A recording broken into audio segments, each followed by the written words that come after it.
नाम सत साहब।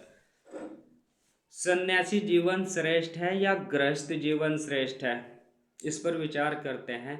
तो गीता जी में श्री कृष्ण जी गृहस्थ जीवन को सन्यासी जीवन से श्रेष्ठ बताते हैं।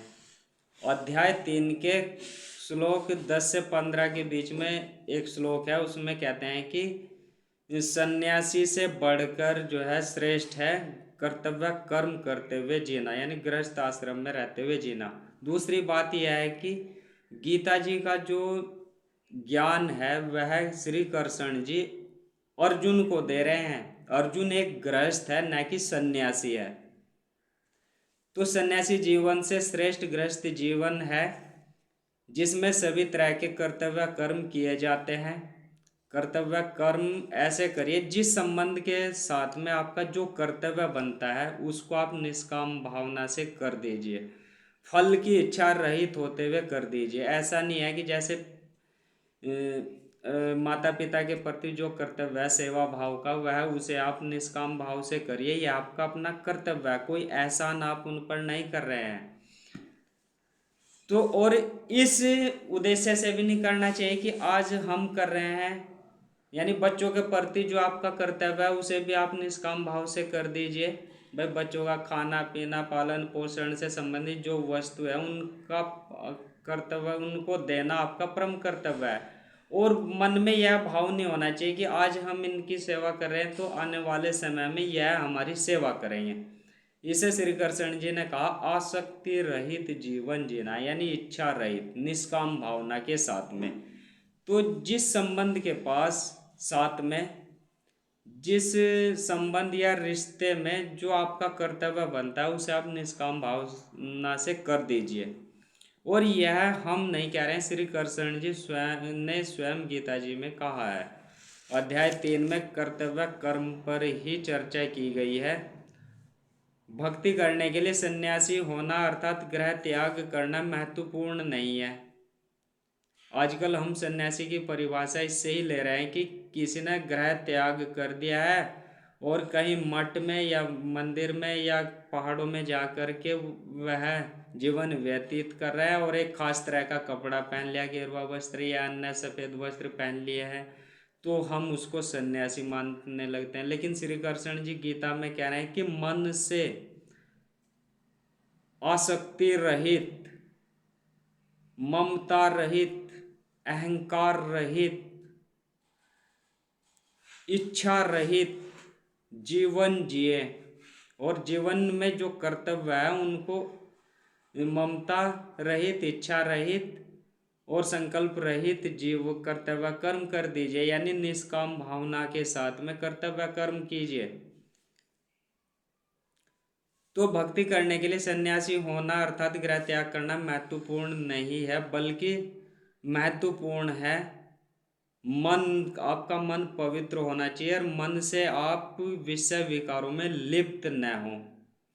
गृहस्थ में रहते हुए इंद्रियों के विषय भोग का त्याग करना या संयम से रहना सबसे महत्वपूर्ण है। और आसक्ति रहित, ममता रहित, इच्छा रहित जीवन जीना सबसे महत्वपूर्ण होता है। जो व्यक्ति गृहस्थ में रहते हुए अपने मन को इस तरफ ले जाता है आध्यात्मिकता की ओर, ममता रहित, आसक्ति रहित, कर्तव्य कर्म करते हुए, निष्काम भावना से कर्तव्य कर्म करते हुए, तो वह श्री कृष्ण जी बता रहे हैं कि वह सन्यासी जीवन से कहीं ज़्यादा श्रेष्ठ है। यदि गृहस्थी संयमित जीवन जीता हुआ ध्यान योग की उच्च अवस्था को प्राप्त हो जाता है। ध्यान योग में ब्रह्मचर्य का पालन सबसे महत्वपूर्ण होता है, लेकिन गृहस्थी के लिए जो संतानोत्पत्ति होती है वह शादी के 5-7 साल के अंदर कर लेता है व्यक्ति। तो उसके बाद के समय में आप पति पत्नी संयमित जीवन जी करके आध्यात्मिकता की ओर बढ़ करके अपने जीवन को सफल कर सकते हैं और एक सन्यासी से कहीं ज़्यादा बेहतर और जल्दी आप इस मुकाम तक, इस उद्देश्य को प्राप्त कर सकते हैं, मुक्ति वाले मार्ग को प्राप्त कर सकते हैं। तो उस इस तरह के गृहस्थी की मुक्ति सन्यासी से पहले होगी, जल्दी होगी। क्योंकि सन्यासी पितृ ऋण से मुक्त नहीं हुआ है।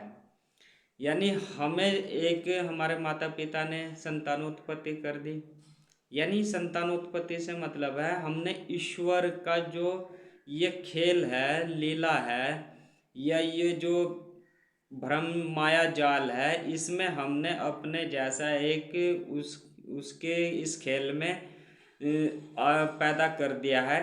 तो इस तरह से हम पितृ ऋण से मुक्त हो सकते हैं यदि सभी सन्यासी जीवन को जिए और इस तरह से, यानी संतानोत्पत्ति ना हो तो यह उसका खेल खत्म हो जाएगा मालिक का। लेकिन हम संतानोत्पत्ति करके उसके खेल में महत्वपूर्ण सहयोग कर रहे हैं और इस तरह से हम पितृ ऋण से मुक्त हो जाएंगे। ग्रस्त पितृ ऋण से मुक्त हो जाता है। ग्रस्त वाले जीवन की 4 चरण, यानी गृहस्थ वाले जीवन को 4 चरणों में बांटा गया है। तो पितृ ऋण से मुक्त होने के लिए दूसरा चरण महत्वपूर्ण है और इसके बाद 2 चरण ईश्वर की भक्ति के लिए बहुत हैं।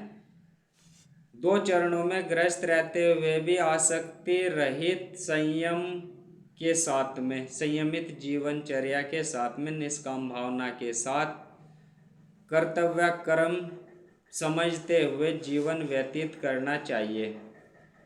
इससे बड़ा तप और क्या होगा। गृहस्थ में रहते हुए भी आप विषय भोगों के त्यागी व संयमी जीवन को बिता रहे हैं, यानी इससे बड़ा तप और क्या होगा। आप उसकी के आसपास हैं, विषय भोगों के आसपास हैं और आपका मन उनमें लिप्त नहीं है, तो इससे बड़ा तप है ही नहीं। विषय भोगों के त्यागी व संयमित जीवन को बिता रहे हैं। दूसरी बड़ी बात है भक्ति मार्ग की यह कि साधक का मन पवित्र होना चाहिए, यानी भक्ति मार्ग में आने के लिए साधक का मन पवित्र होना चाहिए, आसक्ति रहित, ममता रहित होना चाहिए, चाहे वह गृहस्थ हो या सन्यासी हो। और सतयुग में तो सभी गृहस्थ रहते हुए भक्ति मार्ग को अपनाएंगे, वह अपनाते हैं सभी लोग। लेकिन कलयुग में इसका उल्टा होता है कि भक्ति मार्ग को केवल सन्यासी व्यक्ति, यानी जो गृह त्याग कर देता है, केवल वही व्यक्ति को समझ लेते हैं कि इसी का जीवन भक्ति मार्ग के लिए श्रेष्ठ है। लेकिन सतयुग में सभी भक्ति मार्ग के लिए अपने आप को श्रेष्ठ समझते हैं और करते हैं। गृहस्थ संयम नहीं, यानी गृहस्थ जो है ये भक्ति को कलयुग में समय नहीं दे पाता है। और कलयुग में सन्यासियों में से भी कुछ, यानी जितने भी कलयुग में जितने भी सन्यासी हुए, ऐसे नहीं कि सभी भक्ति मार्ग पर सही अर्थों में भक्ति मार्ग पर चले, उनमें से भी कुछ साधक आडंबरी व पाखंडवाद फैलाने वाले होते हैं। वह धर्म के नाम पर अपनी आजीविका चलाने वाले होते हैं। आप सतयुग में प्रवेश करने जा रहे हैं तो भक्ति करना सीखना होगा। गृहस्थ आश्रम में भी आपको भक्ति करना सीखना होगा, मन को पवित्र करने के साथ में, यानी आप अपने मन को पवित्र कर लीजिए, फिर ईश्वर द्वारा प्रदत्त जो भक्ति मार्ग है वो आपको मिल जाएगा। एक बात और ध्यान देने वाली है कि श्री कृष्ण जी गीता का ज्ञान अर्जुन को दे रहे हैं और अर्जुन एक सन्यासी नहीं है, अर्जुन एक गृहस्थ व राजकुमार है। तो आइए इस ओर बढ़े और आप भी भक्ति मार्ग में उच्च स्थान को प्राप्त कर सकते हैं। सतनाम सत साहिब।